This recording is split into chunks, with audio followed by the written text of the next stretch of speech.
I'm Tom from Do-It-Yourself Home Automation, and this is a look at my AMD A10 9700 processor. So you can see I've got this mounted on a motherboard here. You can see the fan, which they're calling the thermal solution, along with the heatsink on there. That does come with the processor. And it's a 3.5 gigahertz processor, so it's plenty fast enough to run modern operating systems like Windows, or if you want to use it for Linux, like an Ubuntu installation, works fine for that.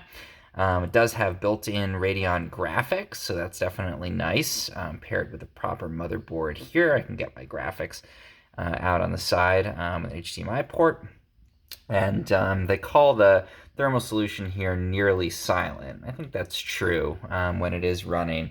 I find that it actually is nearly silent with the fan here. It's a 4-core processor, so again, you will have a good amount of power to run basic things. It's definitely not the fastest processor on the market, but if you're looking for something that's going to be really functional and has good built-in functionality, again, there it is fast enough to run a modern OS for a pretty basic build. This is a great option. I'm using it here in my home-built cryptocurrency mining computer, where again, I don't need something super fast. I just need a processor that's going to do a good job of running a basic operating system and also has a good amount of functionality built into it. And also, again, pretty easy to install because it does come with its own thermal solution included there.